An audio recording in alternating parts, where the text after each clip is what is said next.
여러분 그동안 평안하셨습니까? 감사합니다.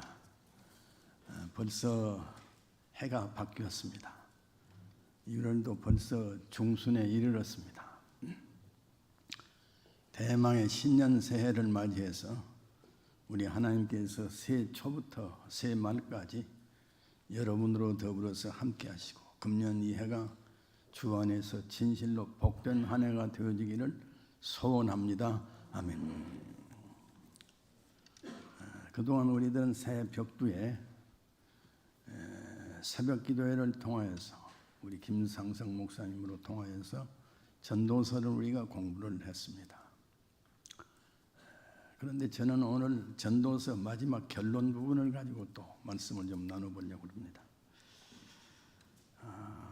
전도서는 이스라엘의 3대 왕이었고 지혜와 부귀의 임금이었던 솔로몬이 그 인생의 끝자락에서 그 마지막 끝자락에서 남긴 지혜의 책입니다.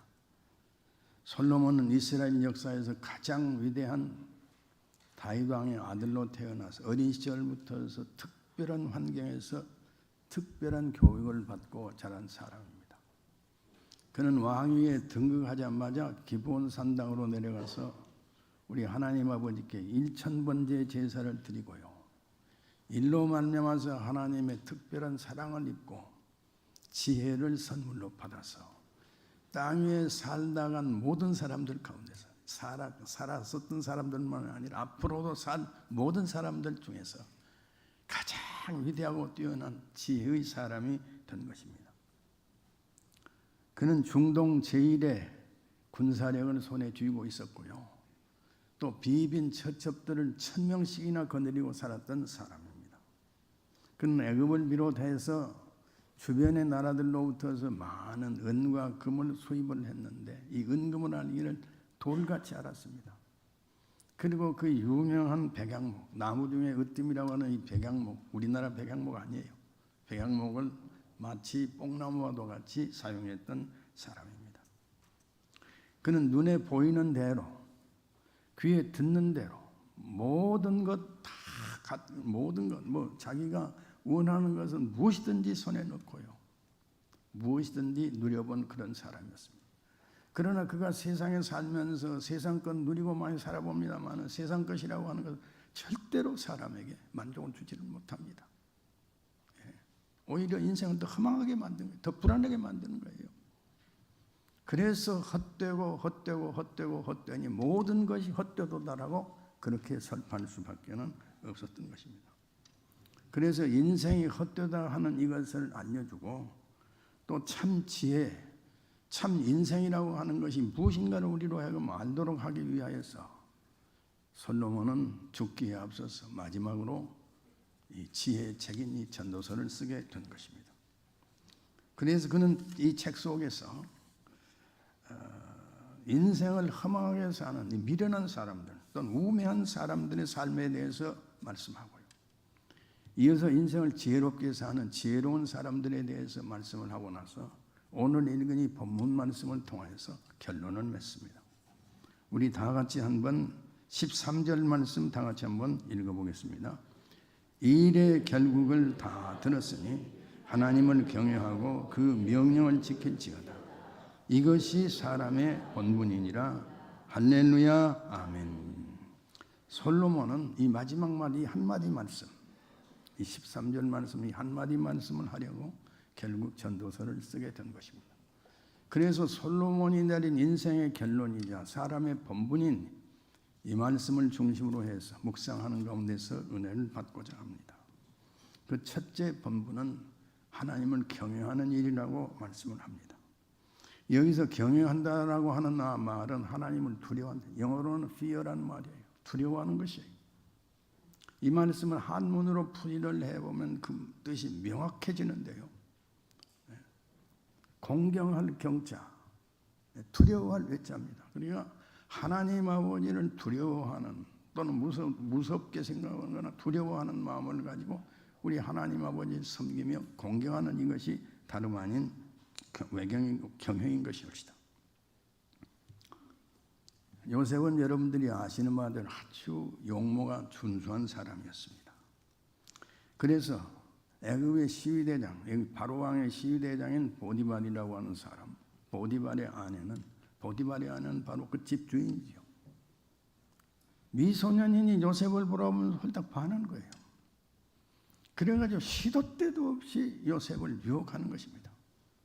그러나 우리의 믿음의 소년인, 믿음의 청년인 요셉은 눈 하나 까딱하지 않는 거예요. 그러던 어느 날 집에 사람이 없는 것을 기화로 해가지고 이제는 요셉의 옷깃을 부여잡고 마구잡이로 이렇게 유혹을 하는 거예요. 추행을 강요하는 거예요. 이때 요셉은 붙잡힌 옷을 벗어버리고 자리를 피함으로써 청년의 순결을 깨끗하게 지켰습니다. 사랑하는 성도 여러분, 어떻게 해서 가슴에 젊음이 파도치는, 이성에 대한 그림이 파도치는 젊은 요셉이 말이죠, 이 무서운 유혹을 이겨낼 수가 있었던 것입니다. 내가 어찌 이같이 큰 악을 행하여 여호와께 범죄하려, 여호와께 득죄하려 하나님 아버지를 두려워하는 마음이 그 마음 속에 자리 잡고 있었기 때문입니다. 여러분, 지혜와 지식의 차이점은 무엇이라고 생각합니다. 여러 가지로 많이 말을 할 수 있습니다만 간단하게 말씀을 드려보면요, 지식이라고 하는 것은 과거의 것을 알아내는 거예요. 지혜라고 하는 것은 미래에 생길 일에 대해서 알아내는 것입니다. 우리 한번 생각해 봅시다. 만약에 요셉이 그 유혹에 떨어져 버렸더라면, 그래서 그 유혹에 넘어가서 죄를 저질러 버렸더라면 어떻게 됐을 것입니까? 비참하게 죽고 말았을 것입니다. 요셉이가 만약에 말씀이죠, 그 유혹에 넘어가서 실수를 한번 해버렸다면 한 번만으로 끝났을까요? 그럴 리가 만무합니다. 반복해서 죄는 저질러졌을 것이고 꼬리가 이르면 결국 잡히게 됩니다. 결국 죽게 되는 것입니다. 이것을 요셉은 정확하게 알았습니다. 정확하게 알았습니다. 그래서 그는 그 무서운 유혹을 물리치고 이길 수가 있었던 것이 아니겠습니까?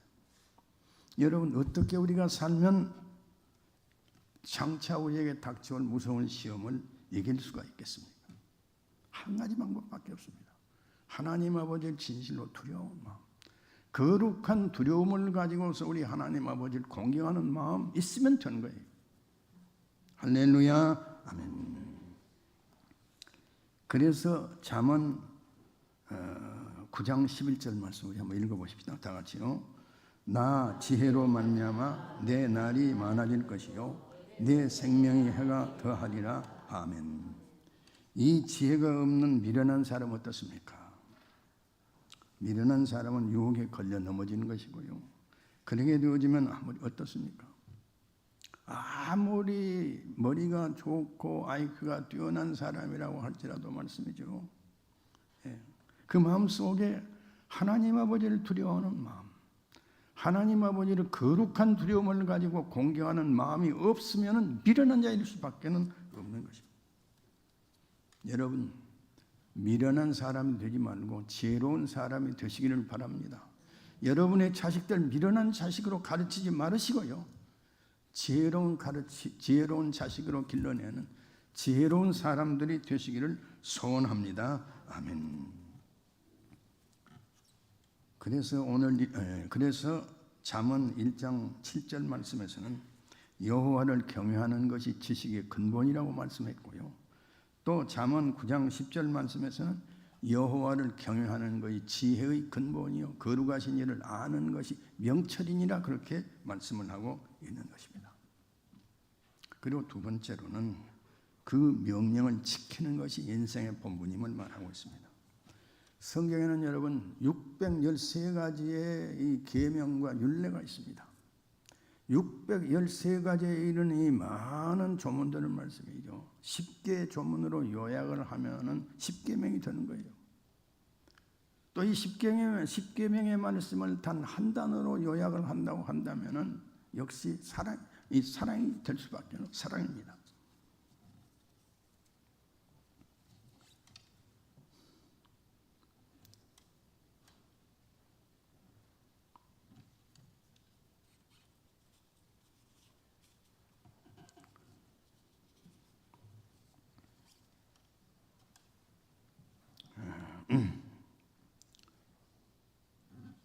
여러분, 하나님 아버지를 진실로 공경하고 여호와 하나님 아버지의 법도를 순종하는 여러분들 되어지기를 소원합니다.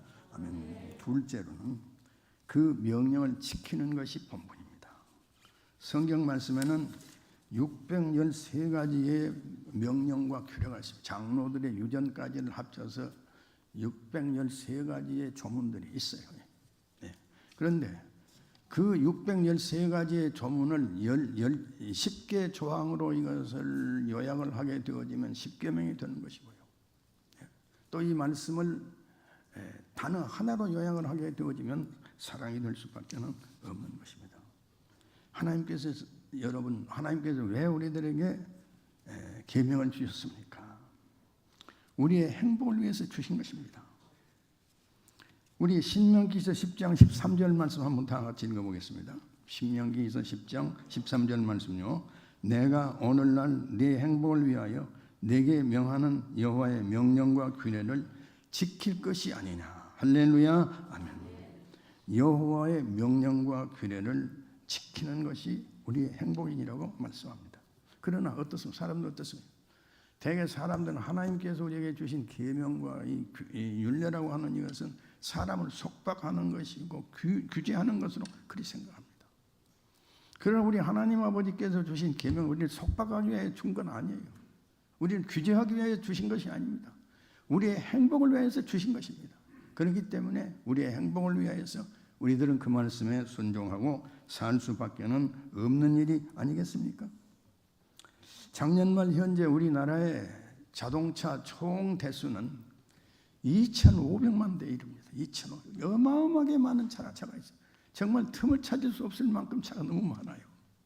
근데 이 엄청나게 많은 양의 차들이 제멋대로 만약에 굴러다니기 시작하게 되면 어떻게 될까요?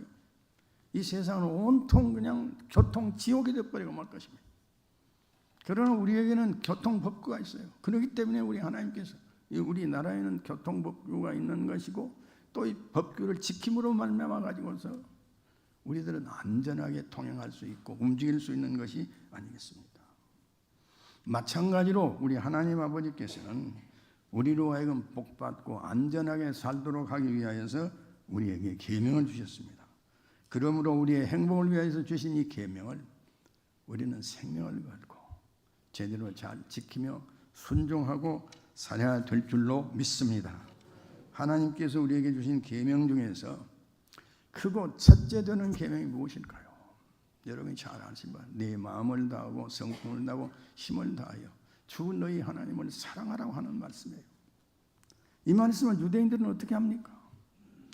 이 손목에다 메어가지고 기호로 삼습니다. 이마에다 붙여가지고서 표로 삼습니다. 이 말씀을 집안 문설주에다가 이제 붙여놓고 또 바깥 대문에도 이 말씀을 붙여놓습니다. 그리고 집안의 모든 식구들이 출입을 할 때마다 들고 날 적마다 이 말씀에 입을 맞추는 거예요. 왜 이렇게 유대인들은 사는 것입니까? 이 말씀이야말로 행복의 근원이 되는 말씀이요 존재의 목적이 되는 말씀이기 때문에 그렇게 사는 줄로 믿습니다. 여기서 내 마음을 다하고 성품을 다하고 힘을 다하여 내 하나님 여호와를 사랑하라고 말씀하고 있는데요. 어떻게 하는 것이 하나님을 사랑하는 것입니까? 요한복음 14장 21절 말씀 우리 다 같이 한번 읽어보겠습니다. 나의 계명을 가지고 지키는 자라야 나를 사랑하는 자니 나를 사랑하는 자는 내 아버지께 사랑을 받을 것이요 나도 그를 사랑하여 그에게 나를 나타내리라. 할렐루야. 아멘.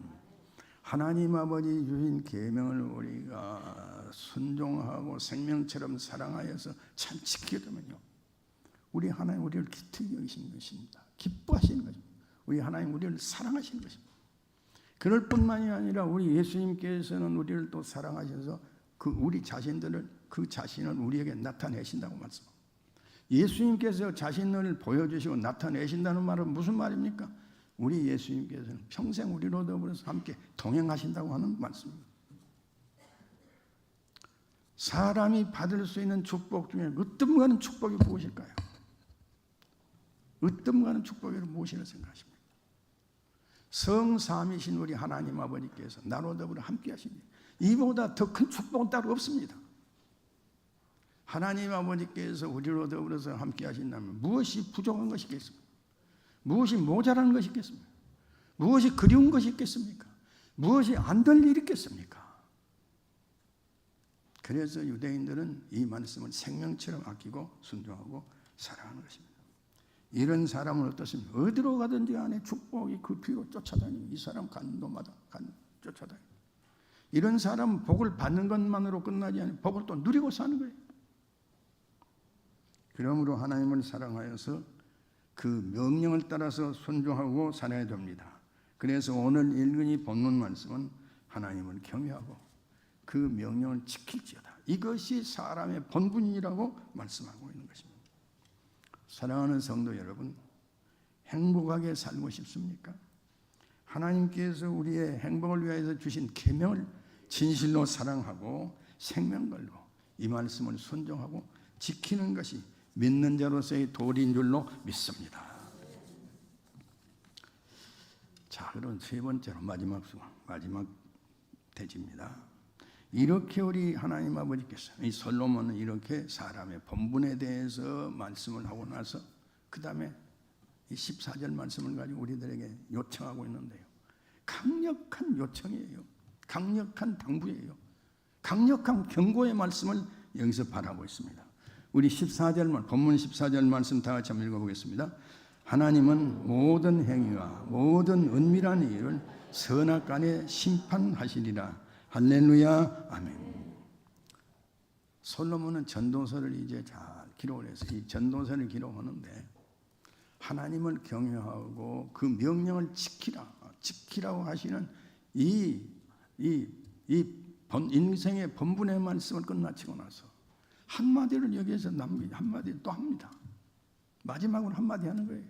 전도서 제일 끝절입니다. 네. 하나님 아버지께서는 모든 행위와 모든 은밀한 일을 선악간에 심판하시는 하나님이시다. 할렐루야, 아멘. 한 학기가 끝이 나면 한 학기 말 시험이 있습니다. 한 학년이 끝나면 학년 말 시험이 있습니다. 마찬가지로 인생을 살고 나면 그 후에는 우리 하나님의 심판의 때가 우리에게 찾아오는 것입니다. 너는 어떻게 살았냐? 어김없이 하나님의 심판은 우리에게 찾아오는 것입니다. 내가 어떻게 산 걸 우리 하나님께 보고해야 됩니다. 그래서 전도서를 말을 하면 전도서에서 사람의 본분에 대해서 말씀을 하고 나서 솔로몬은 무서운 이 강력한 경고의 말씀 우리에게 바랍니다. 하나님은 심판하신 하나님, 선악간 옳고 그름을 판단하신 하나님이시다. 이렇게 말씀을 하고 있는 것입니다. 히브리서 9장 27절 말씀도 한번 우리 다 같이 한번 읽어봅시다. 한 번 죽는 것은 사람에게 정한 것이요 그 후에는 심판이 있으리라. 할렐루야, 아멘. 최후의 심판이 우리를 기다리고 있습니다. 결승점이 없으면 사람은 제 멋대로 살아도 됩니다. 아무렇게나 살아도 내 멋대로 하고 싶은 대로 해도 됩니다. 그러나 여러분, 우리에게는 결국은 하나님의 심판의 때가 찾아옵니다. 하나님 심판의 때 찾아와요. 그때 가서 우리 하나님께 내가 어떻게 살아온 것을 보고해야 될 수밖에 없어요. 그 심판의 때를 바라보면서 우리들은 바르게 살아야 됩니다. 인생을 달려가되 바르게 달려가야 됩니다. 인생을 올바로 선택하고 살아가는 나와 여러분들은 되시기를 소원합니다. 아멘. 그래서 오늘 읽은 본문 말씀 마지막 14절은 거듭 말씀드립니다. 하나님은 모든 행위와 모든 은밀한 일을 선악간에 심판하십니다. 하나님의 뜻대로 행하는 자들에 대해서는 우리 하나님께서 상급 주세요. 인간의 하고 싶은 대로 제멋대로 산 사람에 대해서는 우리 하나님 어쩔 수 없이 벌을 내리시는 하나님이십니다. 그러므로 우리들은 어떻게 살아야 하는 것입니까? 지극히 작은 소장 한 사람에게 찬물 한 그릇 대접한 것도 잊지 아니하시고 기억하셔서 상을 주시는 우리 하나님 아버지 앞에서 우리는 언제나 바르게 선택하고 바르게 살아가야 됩니다. 할렐루야, 아멘. 하나님의 뜻을 저버리고 살았느냐? 아니면 힘들고 어려워도 주님 뜻대로 살아가느냐? 우리 선택해야 됩니다. 여러분 행복하게 살고 싶습니까? 자손들로 더불어서 만대에 이르기까지 행복한 가문을 이루어 살고 싶습니까? 사람의 본분을 다하시기를 바랍니다. 후손들에게 이 진리를 가르쳐야 됩니다. 사람의 본분은 두 가지입니다. 하나님을 경외하는 것이고 그 명령의 말씀에 대해서 순종하는 것입니다. 그리고 나서 마지막에 이제 경고의 말씀을 주신 거예요. 하나님의 심판의 자리에서 하나님의 심판의 때가 이르렀을 때 우리 하나님 아버지로부터 옳다 인정하고 칭찬 들을 수 있도록 상급받을 수 있도록 올바른 삶을 사는 나와 여러분들 되어지기를 소원합니다. 아멘. 그날에 주님께서 우리에게 주실 의의 면류관, 생명의 면류관, 썩지 아니할 영광의 면류관을 바라보면서 사람의 본분을 다하시기를 바랍니다. 하나님의 심판정을 바라보시기를 바랍니다. 그래서 여러분들과 오고 오는 모든 세대, 우리의 모든 후손들로 더불어서 축복의 한복판에 함께 서는 나와 여러분들 되어지기를 소원합니다. 축원합니다. 축복합니다. 아멘. 기도하십시다. 거룩하신 우리 하나님 아버지 감사합니다. 솔로몬이 인생의 끝자락에서 남긴 인생의 결론, 사람의 본분에 대해서 생각하며 은혜 받게 해주시오니 감사를 드립니다. 새해를 맞이해서 새초부터 새말까지 이 말씀을 기억하면서 본분을 따라 사는 우리 되게 하여 주시옵소서. 예수님의 거룩하신 이름으로 기도하옵나이다. 아멘.